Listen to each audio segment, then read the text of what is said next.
If gravity disappeared, would your thoughts vanish too? What if your brain's ability to be conscious relies not just on neurons, but on the subtle curves of space-time itself? Today, we dive into one of the most fascinating questions in physics and neuroscience. Does the brain need gravity to think? According to Penrose, who is a Nobel laureate in physics, inside neurons, there are microtubules, which are tube-shaped and composed of the tubulin protein. A tubulin protein has two possible states. These two states correspond to different mass distributions of the protein, which causes a slightly different spacetime geometries superposed with each other. These two geometries compete, and their incompatibility creates an instability, which we quantify by using the gravitational self-energy, e.g.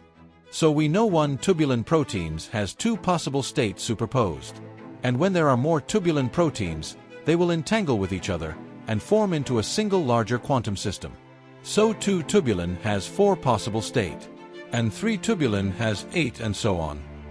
Now, assume in the case of one protein in state 0 versus one protein in state 1, it has a gravitational self-energy of E1. Then in the case of 2 protein in state 0 versus 2 protein in state 1, it has a gravitational self-energy of 2E1. And for the case of 3 protein, it is 3E1.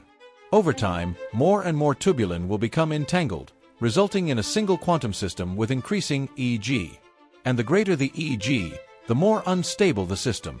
And eventually, when Eg exceeds a threshold, the system collapses, which means one of the two possible spacetime geometries is selected, while the other ceases to exist. This process is called orchestrated objective reduction. And it is at this moment that consciousness is created. This process will repeat at a time interval of delta t.